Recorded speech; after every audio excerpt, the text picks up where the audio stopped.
Oke. Itu yang pertama. Yang kedua adalah pointing device. Pointing device. Jadi yang termasuk dalam alat ini adalah mouse, tikus ya, tikus, mouse. Kemudian ada touchscreen, light pen, kemudian digitalizer, grafik tablet. Ya. Nah, di sini beberapa alat yang bisa untuk input data yang termasuk ke kategori pointing device. Mari kita lihat sama-sama. Untuk yang mouse saya kira tidak perlu kita jelaskan lebih lanjut. Mouse seperti ini ya, mouse bentuknya memang seperti tikus gitu kan. Ya, kenapa kok seperti tikus? Nanti saudara bisa cari sendiri kenapa kok namanya mouse tikus gitu. Bentuknya kayak tikus atau gimana. Silakan cari sendiri nanti di internet, misalnya historical of mouse, silakan cari sendiri. Kemudian yang kedua adalah touchscreen. Karena banyak komputer atau barangkali Android atau HP Anda sekarang sudah pakai touchscreen di situ. Jadi screen yang bisa disentuh dengan layar sentuh, sehingga dikatakan layar sentuh gitu ya. Jadi layar monitor yang akan mengaktifkan program bila layarnya disentuh dengan tangan, disebut dengan touchscreen ya. Yang kedua, kemudian yang ketiga light pen. Kita lihat ini bentuknya light pen. Light pen. Jadi ini bisa dihubungkan ke sistem di komputer, langsung bisa dipakai untuk kepentingan menulis atau menggambar di layar ya. Nah, di sini disebutkan light pen ya. Menyentuh layar monitor dengan pena. Jadi posisi sentuhan di layar akan lebih tepat dan teliti karena kita menggunakan pointing device ini yang berbentuk light pen. Kemudian yang keempat, digitizer grafik tablet. Ini contohnya ini, tablet digunakan untuk membuat grafik atau gambar dengan cara menghubungkan dua buah titik di grafik tablet dengan alat yang menyerupai pena. Nah, ini contoh-contoh yang saat ini sedang berkembang untuk kepentingan banyak hal. Misalnya, kalau Anda lihat di gambar ini, light pen itu bisa untuk tanda tangan secara online di sini ya. Tanda di sini langsung ke ini tanda tangan tanpa pakai tinta ya. Tanda tangan elektronik di situ. Jadi surat apapun ya, dan kekuatan hukumnya sama dengan tanda tangan yang berbentuk basah gitu. Nah, ini disebut dengan digitizer grafik tablet. Oke. Lalu yang ketiga adalah scanner. Scan atau untuk men-scan, jadi alat bentuknya bisa berbentuk MICR ya, Magnetic Ink Character Recognition Reader. Jadi membaca ini, membaca. Atau yang kedua adalah Optical Data Reader. Ini bentuknya seperti ini. Ya. Kemudian seperti apa MICR? MICR itu alat pembaca pengenal karakter tinta magnetik. Biasanya banyak digunakan di bank-bank Amerika untuk transaksi cek. Jadi cek itu di negara-negara tertentu itu sudah tercetak. Kemudian di situ ada satu alat ya, alat yang bisa untuk membaca cek. Jadi cek dimasukkan seperti halnya ATM itu, kemudian kalau ceknya itu asli, dia akan muncul di sana ya, dan langsung ditulisi mau ngambil berapa gitu. Nah, di sana dibutuhkan tinta magnetik yang khusus supaya bisa dibaca oleh alatnya.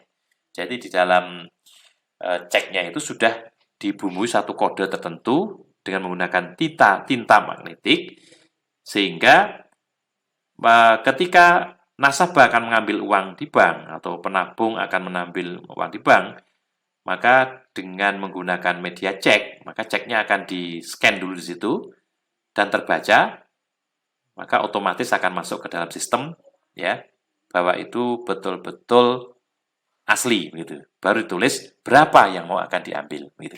Scanner namanya. Kemudian jenis yang kedua adalah optical data reader. Optical data reader. Bentuknya macam-macam. Ada OCR ya. OCR, Optical Character Recognition Reader. Jadi membaca karakter di sini, OCR. Kemudian ada OCR Text Reader. Ada barcode reader dan ada optical mark recognition reader atau OM reader.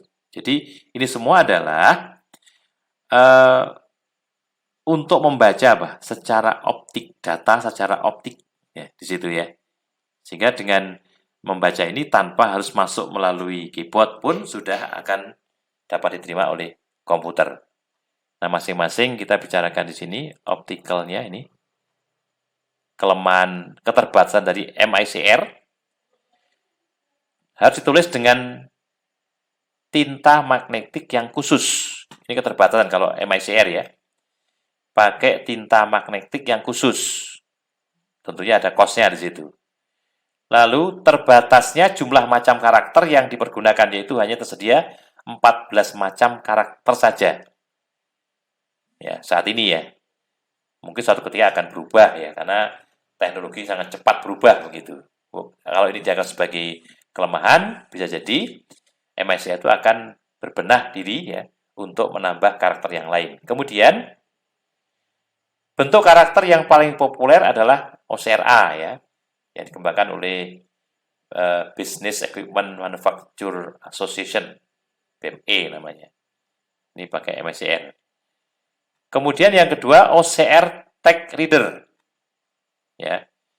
Biasanya digunakan di toko-toko serba ada untuk membaca label data barang yang dijual yang dicetak dengan bentuk font karakter OCR. Jadi bentuknya font, bukan balok-balok itu bukan ya, tapi bentuknya font, tapi fontnya berbentuk OCR khusus, font khusus. Lalu yang ketiga adalah OCR Text Reader. Dilekatkan pada terminal, pada pos terminal yang dihubungkan dengan pusat komputer. Dan alat tambahan lain yang dilekatkan di pos terminal selain OCR ada barcode reader untuk membaca barcode. Nah, ini tipe yang ketiga yaitu scanner ya, tipe scanner. Oke, kemudian barcode yang paling banyak digunakan adalah sistem UPC namanya, Universal Product Codes. Jadi UPC itu terdiri dari 10 kode digit yang terdiri dari 5 digit pertama menunjukkan identitas pabrik dan 5 digit berikutnya menunjukkan kode barang atau ukurannya. Jadi kalau saudara membuat barcode ya, nanti akan pasti ada 10 kode digit ini jumlahnya. Bisa dibuat melalui alat tertentu atau bahkan menggunakan software khusus, software yang nggak khusus pun bisa. Misalnya barcode itu dicetak dengan menggunakan software tertentu gitu ya, yang dimungkinkan untuk bisa terbaca oleh barcode reader. Oke. Kemudian yang lain adalah Optical Mark Recognition atau OMR reader. Ini biasa digunakan untuk penilaian tes atau tes scoring. Ya. Biasa jawaban dari tes yang diberikan dijawab di kertas Maxent form ya, dengan menggunakan pensil 2B. Ya, namanya OMR, Optical Mark Recognition. Kemudian juga bisa digunakan untuk membaca hasil dari pertanyaan atau kuesioner, registrasi mahasiswa dan sebagainya. Jadi OMR itu bisa digunakan untuk macam-macam ya. Biasanya nulisnya pakai pensil 2B, misalnya mengisi formulir pendaftaran mahasiswa baru. Nah, dia bisa menggunakan itu OMR ini ya. Kan OMR, tapi alat untuk menulisnya menggunakan pensil 2B. Baik. Kemudian tipe yang keempat dari alat input adalah sensor. Sensor, jadi alat yang mampu secara langsung menangkap data maupun kejadian secara fisik. Ya, secara fisik. Ya. Kemudian data analog dikumpulkan oleh alat sensor dan dimasukkan ke pengubah ADC yang selanjutnya diproses oleh komputer. Misalnya kamera digital. Ini termasuk kategori sensor ya. Jadi salah satu sensor yang dipakai untuk menangkap objek yang selanjutnya diproses oleh komputer. Namanya kamera digital. Kemudian ada juga camcorder atau kamera recorder. Jadi sensor untuk menangkap objek yang bergerak. Ya, kalau kamera tadi tidak ya, ini yang bergerak. Jadi nanti gambarnya bisa bergerak seperti film misalnya gitu ya, atau video. Nah ini kita gunakan kamera recorder atau camcorder.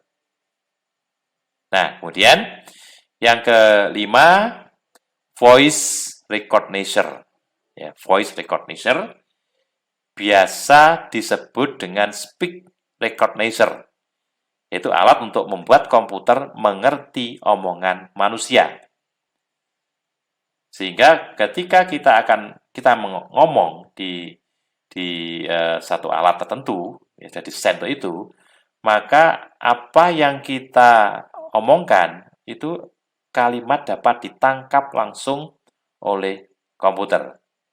Jadi langsung ditulis di situ dalam bentuk kalimat yang diomongkan tadi. Ya. Misalnya ini, speak recognition dogs. Ya. Jadi ini gambar ini ya, manusia ngomong ditangkap oleh komputer, nangkapnya dalam bentuk tulisan ini, tulisan ini ya. Ya, jadi speak to text. Jadi apa yang kita omongkan langsung tertulis di komputer dalam bentuk speak to text. Nah, ini namanya voice recognition.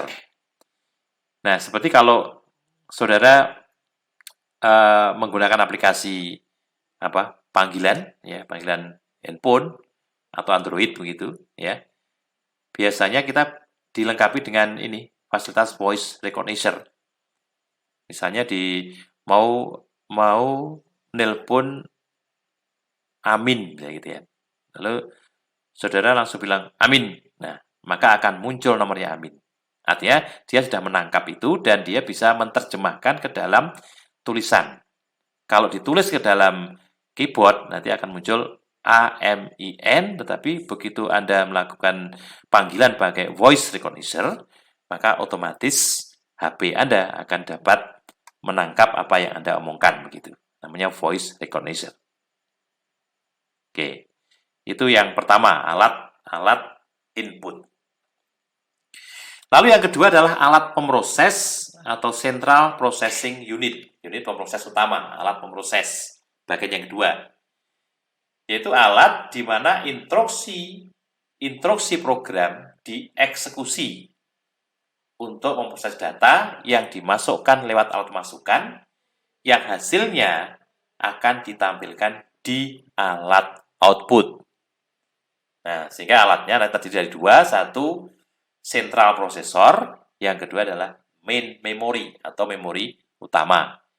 Jadi yang di dalamnya tadi ada dua hal, central processor dan main memory. Mari kita lihat. Nah, ini CPU ini. Jadi CPU tadi ini pertama yaitu komponen perangkat keras dalam komputer yang terdiri dari penyimpan primer dan pemroses utama. Nah, nanti di pemroses utama itu dibagi dua, yaitu Arithmetic Logic Unit atau ALU, dan yang kedua adalah CU atau Control Unit. Ini kalau kita lihat di dalam CPU dibuka, ini isinya ini tempat-tempat slot-slotnya. Namanya expansion slot ini di sini. Ya. Ini power supply, kemudian disk drive yang 3,5 dan ini yang 5/4 yang lama ini. Kemudian bus router ini ya, yang menghubungkan ini pakai ini, lalu ini RAM-nya di sini, dan CPU ini, Central Processing Unit tempatnya di sini. Jadi tempat di dalamnya inilah yang otaknya di sini nih. Jadi otak yang akan mengolah semua data yang akan kita proses maupun program yang kita perlukan untuk memproses suatu data. Itulah CPU. Nah, di dalam sistem komputer, CPU itu merupakan tempat pemroses instruksi program. Di pada komputer mikro, prosesor ini disebut dengan microprosesor dalam komputer mikro ya.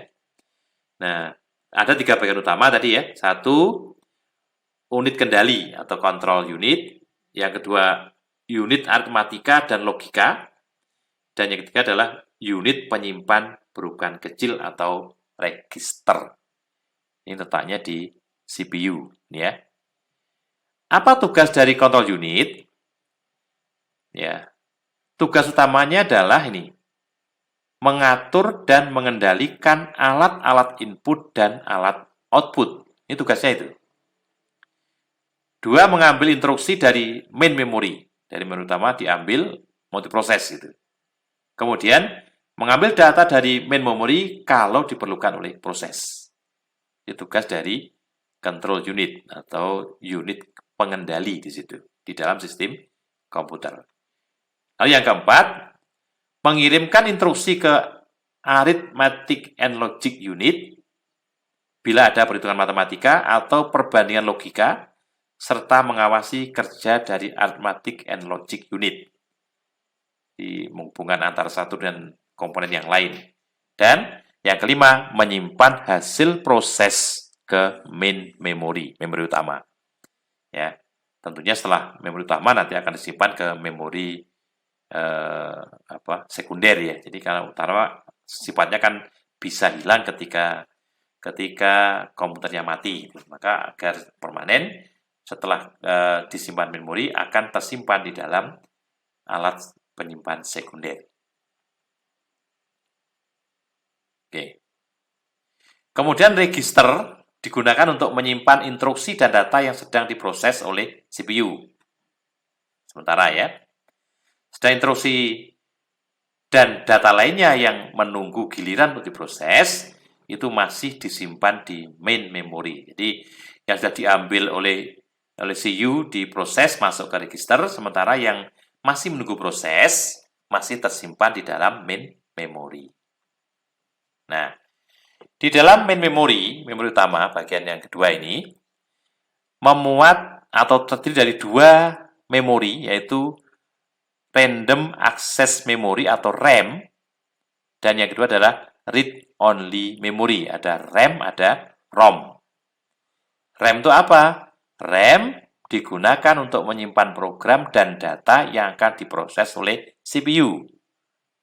Jadi, ketika listrik komputer dalam kondisi mati ya isinya hilang gitu kan, karena nggak ada yang mau diproses di sini ya RAM-nya itu ya. Nah, biasanya RAM ukurannya ditunjukkan oleh ukuran byte namanya. Ada KB, kilobyte, ada megabyte, ada gigabyte, ada terabyte. Terabyte itu 1024 giga gitu. Di beberapa tulisan diterjemahkan ke dalam bahasa Indonesia menjadi terabita, gigabita, ada megabita maupun kilobita ya. Tapi kalau saya lebih suka aslinya yaitu terabita atau TB begitu. Sementara ROM, read only memory, ini hanya dapat dibaca saja dan tidak dapat diisi. Jadi sudah dibuat di pabriknya. Dari memori ini tidak bisa diubah-ubah. Jadi sekali hanya masuk sekali selesai. Namanya read-only memory. Jadi hanya memori utama tapi tidak bisa diubah, hanya dapat dibaca. Read-only. Oke. Nah, jenis ROM macam-macam. Ada namanya PROM, ada EEPROM, ada EEPROM. Nah, masing-masing silahkan nanti dibaca sendiri. Tapi intinya ada beberapa tipe yang termasuk kategori ROM gitu ya. Ada yang dapat dihapus, dihapus ulang, ada yang sama sekali nulis sudah selesai, nggak bisa apa-apakan lagi, dan sebagainya. Itu jenis dari ROM. Nah, kalau ditanya tentang ini, bagaimana mengukur kecepatan komputer? Kecepatan waktu dan power processing komputer. Nah, kecepatan komputer itu biasa dihitung berdasarkan machine cycle atau siklus mesin. Yaitu sebuah siklus untuk melakukan satu seri operasi dari suatu instruksi. Nah, kecepatan dari siklus mesin sendiri atau ukuran tadi itu dipengaruhi oleh prosesor yang kita pakai. Misalnya saat ini ya barangkali dulu kita mengenal sejarahnya ada prosesor yang 286 mega ya. Ada yang 386, 486 ya. Terus kemudian muncul Pentium 2, 3, 4 ya. Core 2 dan seterusnya sampai yang iCore ya, iCore 3 ya. Ada yang 5 ya, i5 ya.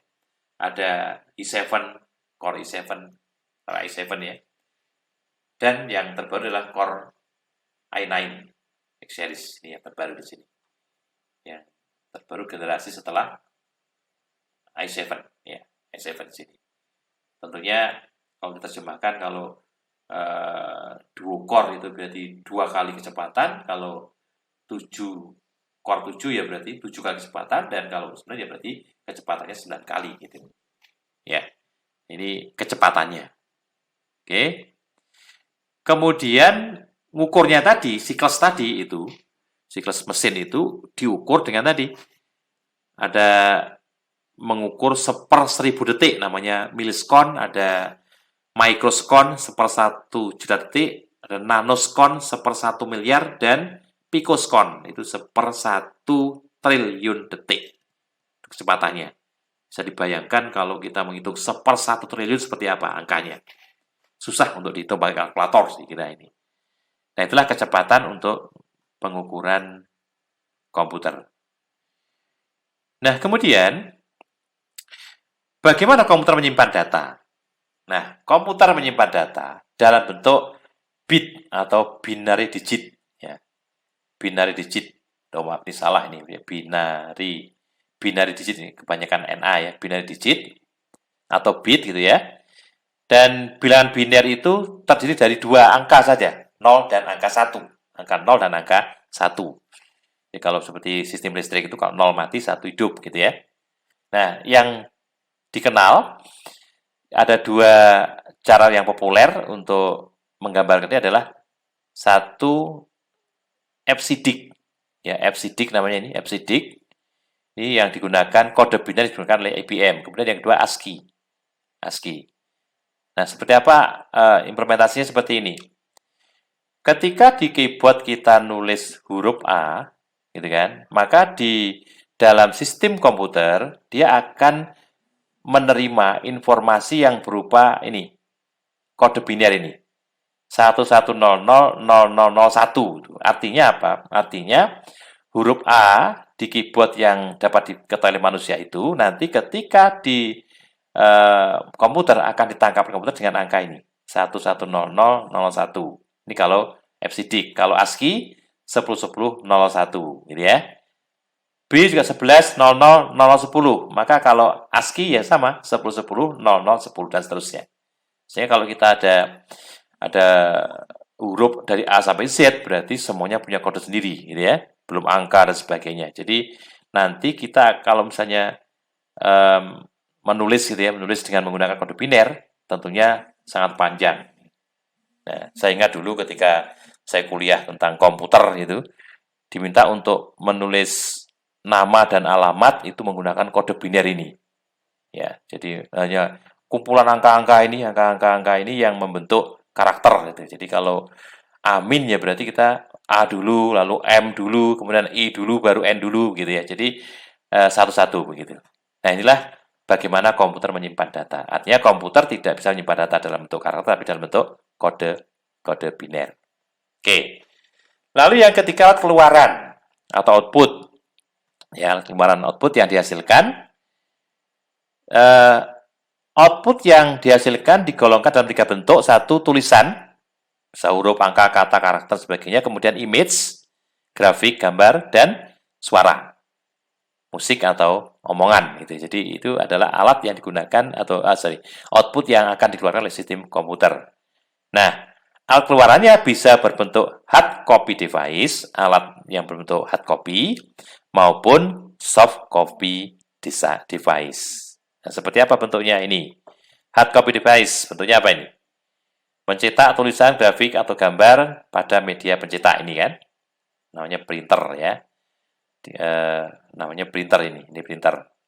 Kemudian, printer sendiri ada macam-macam ini. Printer bentuk dot metric. Ini kalau dot metric berarti huruf terbentuk dari kumpulan titik-titik, dot gitu kan. Nah, ketika kita membuat satu tulisan dengan density yang sangat tebal gitu, maka titik-titik itu akan terbentuk sangat rapat begitu, sehingga nggak kelihatan kalau titik.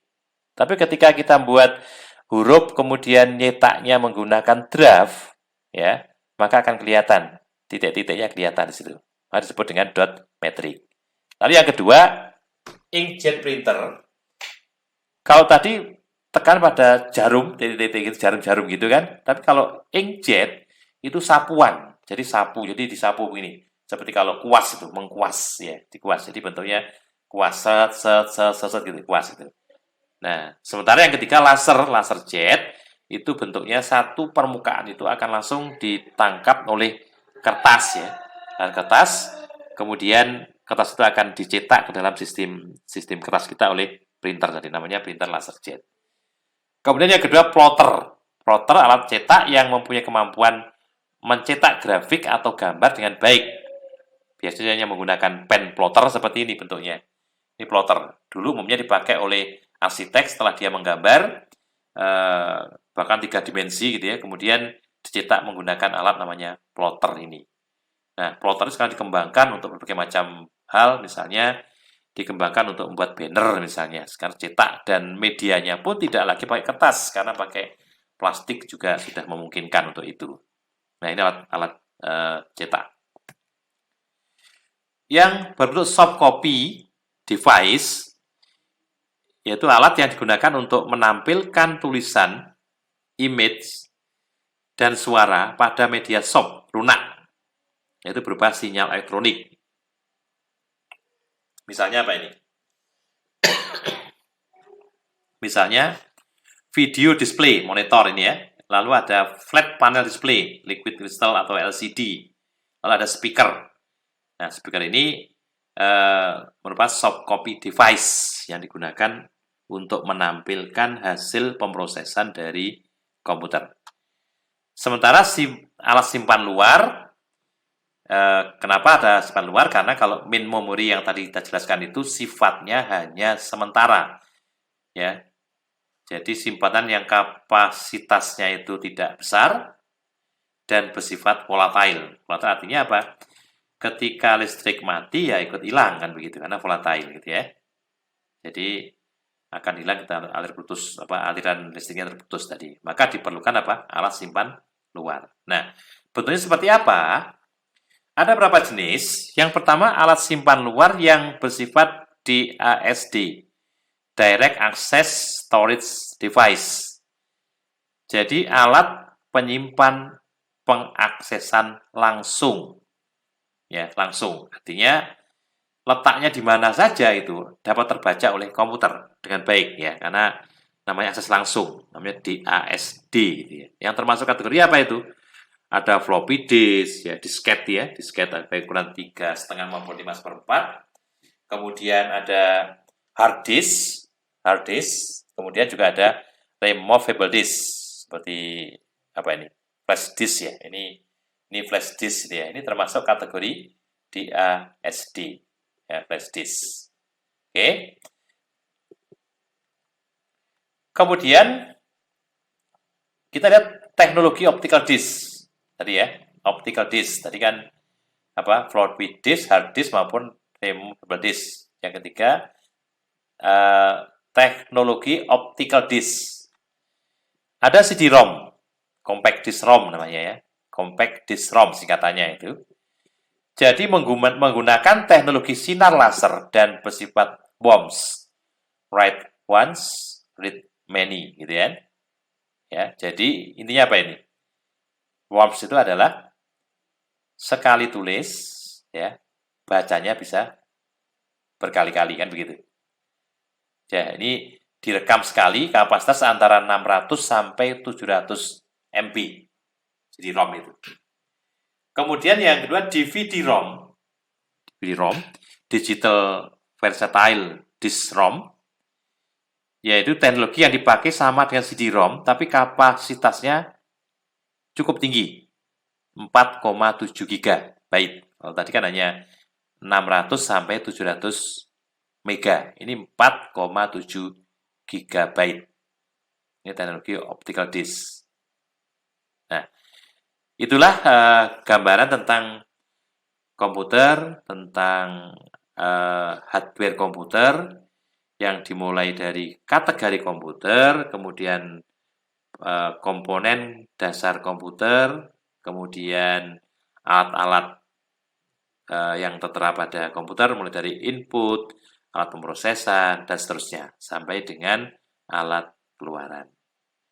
Nah, demikian sebelum kita akhiri sesi ini, ada beberapa pertanyaan yang bisa dianggap sebagai rujukan Anda untuk pemahaman lebih lanjut terkait dengan apa yang Anda pelajari, yaitu perangkat keras komputer. Nah, mudah-mudahan bermanfaat. Sampai ketemu lagi pada kesempatan lain. Kita akhiri. Assalamualaikum warahmatullahi wabarakatuh.